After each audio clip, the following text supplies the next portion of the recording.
राज्यात ॲलोपॅथी आणि आयुष असे 4,18,000 नोंदणीकृत डॉक्टर असून सध्या 343 नागरिकांमध्ये एक डॉक्टर उपलब्ध असल्याचं राज्याच्या आर्थिक पाहणी अहवालातून स्पष्ट झालंय। राज्यामध्ये डिसेंबर अखेर 2,13,551 ॲलोपॅथिक डॉक्टरांची नोंदणी झाली आहे, तर 1,05,966 आयुर्वेदिक डॉक्टर, 9,462 युनानी डॉक्टर, तर 90,006 होमिओपॅथिक डॉक्टर नोंदणीकृत आहेत। एसटी चालकांनी मद्यपान करून कामावर येण्याच्या प्रकारांना आळा घालण्यासाठी आणि प्रवाशांच्या सुरक्षिततेला प्राधान्य देण्यासाठी कठोर उपाययोजना लागू करण्याचा निर्णय घेण्यात आलाय। बस आगारामध्ये सर्व चालक आणि वाहकांची मद्यपान तपासणी यंत्राद्वारे दररोज तपासणी करणं बंधनकारक करण्यात आलंय। योग्य नोंदी घेऊनच चालकांना कामावर पाठवण्याचे निर्देश देण्यात आले, असं परिवहन मंत्री प्रताप सरनाईक म्हणाले। छत्रपती शिवाजी महाराजांची तिथीनुसार जयंती नागपूरच्या गांधी गेट परिसरामध्ये मोठ्या जल्लोषात साजरी करण्यात आली। छत्रपती शिवाजी महाराजांची पालखी काढण्यात आली, तसंच महाराजांच्या पुतळ्याला दुग्धाभिषेक करण्यात आला। रत्नागिरी जिल्ह्यातल्या खेडमधील खेड धामनंद मार्गावर खासगी बसचा अपघात झाला। चालकाचं बसवरील नियंत्रण सुटल्यामुळे ती खड्ड्यात उलटली। या अपघातामध्ये 2 प्रवासी गंभीर जखमी झाले, तर 25 प्रवाशांना किरकोळ दुखापत झाली। भुसावळ शहरामध्ये मार्च महिन्याच्या सुरुवातीलाच तापमानात मोठी वाढ झाली आहे। भुसावळचं कमाल तापमान 40 डिग्रीवर जाऊन पोहोचलंय। तापमान वाढीमुळे दुपारी रस्त्यांवर शुकशुकाट दिसून येतोय। जळगाव जिल्ह्यातील दहिगाव इथे कांदा खरेदीला सुरुवात झाली आहे। कांदा खरेदी सुरू झाल्यामुळे परिसरामध्ये शेतकऱ्यांना मोठा दिलासा मिळालाय। धाराशिव तालुक्यातील सांजा या गावाजवळून धाराशिव तुळजापूर सोलापूर हा रेल्वे मार्ग जातोय। रेल्वे कामादरम्यान करण्यात आलेल्या बोर ब्लास्टिंगमुळे गावातील घरांना तडे जात असल्याची तक्रार ग्रामस्थांनी केली आहे।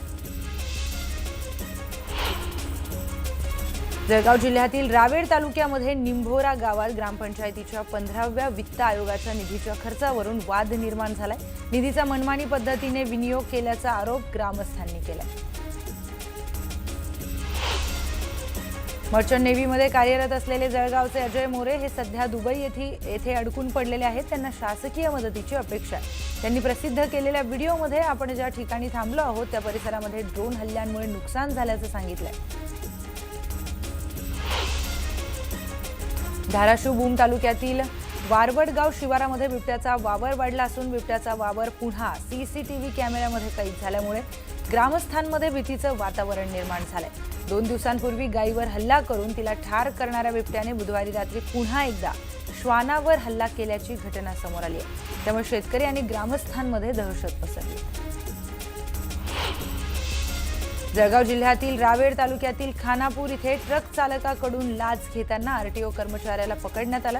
आमदार जावळे यांनी आरटीओ नाक्यावर ट्रक चालकांकडून लाच घेत असताना आमदार अमोल जावळे यांनी तेथील कर्मचाऱ्यांना रंगेहात पकडल्याची खळबळजनक घटना काल रात्री उशिरा घडली।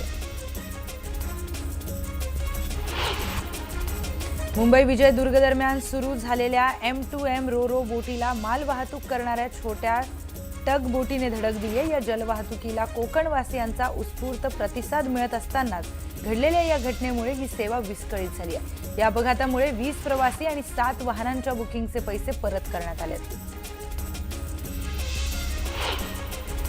कराडला डोंगरी विकास आराखडा योजनेतील कामात भ्रष्टाचार झाल्याचा आरोप करण्यात आलाय। दोषी ठेकेदारांना काळ्या यादीत टाकावं यासाठी ओगलेवाडी येथील महावितरणाच्या मुख्य कार्यालयाबाहेर बापूराव भिसे आमरण उपोषणाला बसलेत। ठेकेदारांवरील चौकशी समितीचा अहवाल मिळावा अशी ही मागणी केली आहे। मुंबईतील रस्त्यांवरील खड्ड्यांचा प्रश्न अद्यापही गंभीर असल्याचं समोर आलंय। गेल्या वर्षभरामध्ये मुंबईत खड्ड्यांबाबत मोठ्या प्रमाणामध्ये तक्रारी नोंदवण्यात आल्यात। वर्षभरात 21,000पेक्षा अधिक तक्रारी या नोंदवण्यात आल्यात।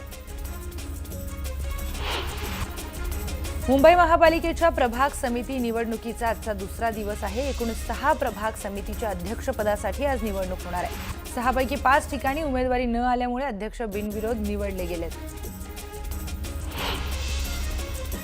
मुंबईकर उकाड्याने हैराण झालेले आहेत। तापमान 38 ते 39 अंशांच्या वर जाऊन पोहोचले। तापमानवाढीमुळे थकवा, डोकेदुखी, चक्कर यांसारख्या तक्रारींसाठी डॉक्टरांकडे रुग्णांची गर्दी होती।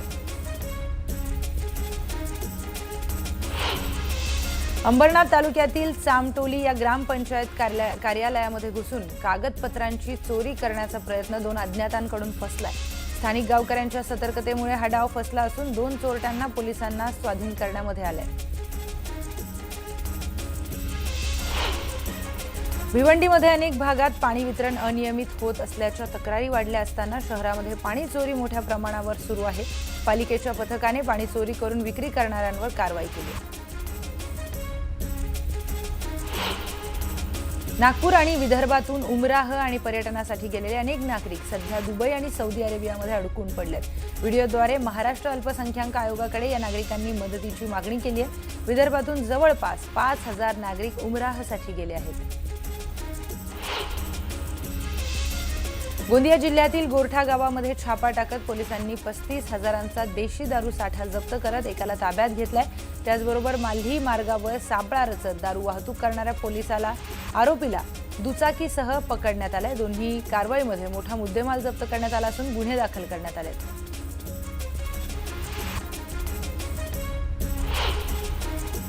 जायकवाडी धरण प्रकल्पातून शहराला होणाऱ्या पाणी पुरवठ्यावर संकट निर्माण झाले। पाटबंधारे विभागाने महापालिकेला नोटीस बजावत 15 मार्चपर्यंत 64 कोटी 97 लाखांची थकबाकी भरण्याचे आदेश दिलेत। ही रक्कम न भरल्यास 16 मार्चपासून शहराचा पाणी पुरवठा बंद करण्यात येईल असा इशाराही देण्यात आलाय।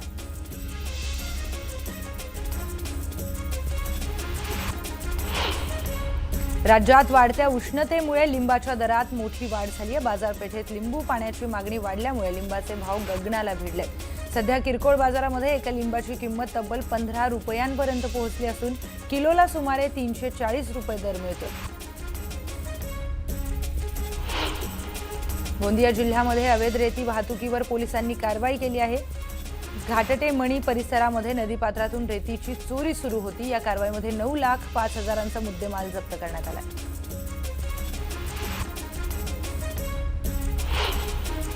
विमानतळाची सुरक्षा धर्मापेक्षा अधिक महत्त्वाची असून विमानतळ परिसरामध्ये नमाज पठण परवानगीस उच्च न्यायालयाने नकार दिलाय।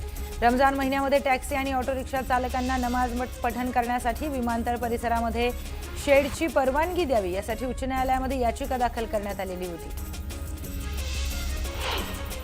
मुंबई महापालिकेच्या स्थायी समितीची आज पहिली बैठक होणार आहे। बैठकीमध्ये विविध कामांसाठी सुमारे 2,800 कोटींचे प्रस्ताव हे मंजुरीसाठी ठेवले जाणार आहेत। या बैठकीमध्ये जवळपास 51 प्रस्तावांवर चर्चा होणार आहे। उपनगरी रेल्वेच्या 3 मार्गांवर एसी लोकलमधून विना तिकीट प्रवास करणाऱ्या प्रवाशांचा टक्का वाढलाय। मागील वर्षभरामध्ये पश्चिम आणि मध्य रेल्वे मार्गावर 2 लाखांहून अधिक प्रवाशांनी एसी लोकलमधून अनधिकृत प्रवास केलाय। त्यांच्याकडून 7 कोटींचा दंड वसूल करण्यात आलाय। छत्रपती संभाजीनगर ग्रामीण पोलिसांनी घरफोडी प्रकरणामध्ये मोठी कारवाई केली आहे। भर दिवसा कुलूप बंद घरे फोडणाऱ्या अज्जा महादू भोसले या सराईत चोराला पोलिसांनी अटक केली आहे। विरगाव आणि शिल्लेगाव परिसरामध्ये 2 घरफोड्या या अटकेमुळे उघडकीस आल्या। आरोपींकडून 1,21,000चा मुद्देमाल जप्त करण्यात आलाय।